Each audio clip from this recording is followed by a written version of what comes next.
Hi there, I'm Todd Doherty, Member of Parliament for Cariboo Prince George. And before I begin today, I'd like to say how much I appreciate the opportunity to speak with you, even by video. I'd much rather be there in person, but as you can see by the stuffy suit and tie, I'm in Ottawa as Parliament is sitting this week. While I can't be there in person, I can tell you through this video that what you're doing, what you're discussing today is so important. The mental health discussion is one we all need to have, and the resources and support mechanisms which are provided through Are You OK? Are an inspiration to all of us. All too often, the stigma surrounding mental health prevents those who are suffering from reaching out, from saying they're sick, from saying something is wrong. No one should ever be afraid to admit they're suffering, and no one should ever feel embarrassed for asking for help. The subject is close to my heart as for a time I worked with at-risk youth and adults. I worked in a time when fear paralyzed the discussion. For fear, it would only get worse.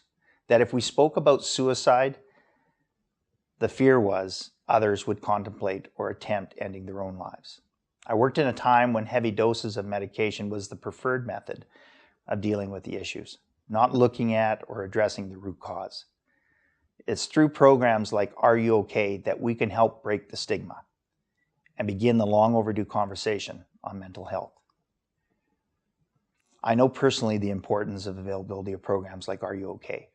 The importance of counseling services and mental health support for those at risk or those silently suffering. We need to provide resources now. Training for communities, families, schools, so we don't lose another life. I encourage all Canadians to get involved in the conversation. Let your voice be heard, but just as important, give others a chance to have their voices heard. Experiencing depression or dealing with mental health challenges is sometimes like being in a confusing fog. You can't seem to see the answer, or for that matter, the path out of the fog. It's all-encompassing. The issues affecting you impact every part of your day, and all too often, we hold things inside, things that hurt us, that cause us pain, cause the confusion.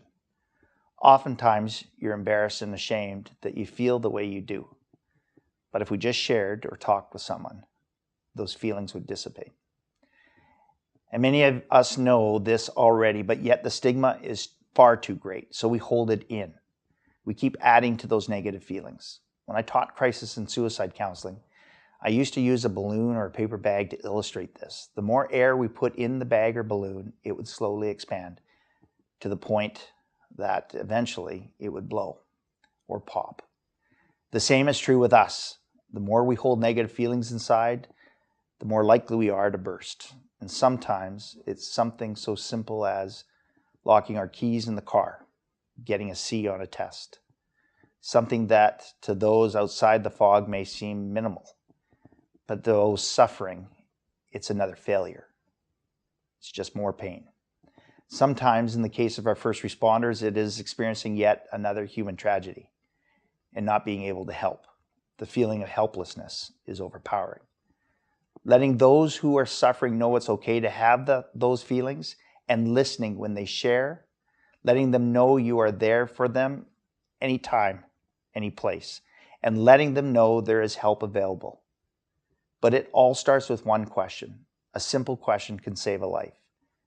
We all get caught up in our daily life. Eye contact is next to none nowadays. We tell ourselves, it's not my business. I don't want to meddle. Maybe I'm just imagining things. 3 words or 4 letters can change someone's life. Taking a minute out of your day to ask your son, your daughter, your husband, wife, friend, or even a neighbor, are you okay? Can make the difference. It can save a life. I truly believe this, and as a matter of fact, I know it firsthand. We need to break the stigma where if you say you are hurting and in need of help, you're not seen as weak. We need to know the signs, and we need to listen. Sometimes the most important thing we can do is simply just listen, because this can mean the difference between life and death. I've sat with teenagers that felt their only way out of the pain and dysfunction in their lives was death. And I've heard the heart-wrenching stories that have brought them to this point. And I've sat with heroes, brave men and women who have put their uniform on every day to serve you and I. The very same men and women who, because of their bravery and service, your family and mine are safe and secure.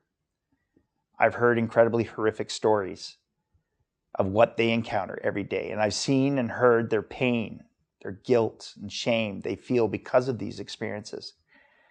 And I've sat with families grieving because they missed the signs that we couldn't reach their son or daughter to save their lives. And I too, I've missed the signs, which all these years later, I still carry tremendous guilt. Could I have done things differently? What did I miss? If only. If only I took a minute to do a buddy check. If only I asked, are you okay? And sadly, if only I listened. The conversation you are having today is so important. I want to thank the sponsors, the volunteers, and the organizers of this event. And I want to thank Heather Gordon Young for sharing with me her book, Fireflies, Finding Light in a Dark World. Thank you to the social workers, police officers, corrections officers, paramedics, firefighters, veterans, and military who have shared your story with me. Thank you to all of you for breaking the stigma. Thank you for attending this event. You're there because you care. You are there and you are making a difference. Remember, you will save a life by taking a moment and asking, are you okay?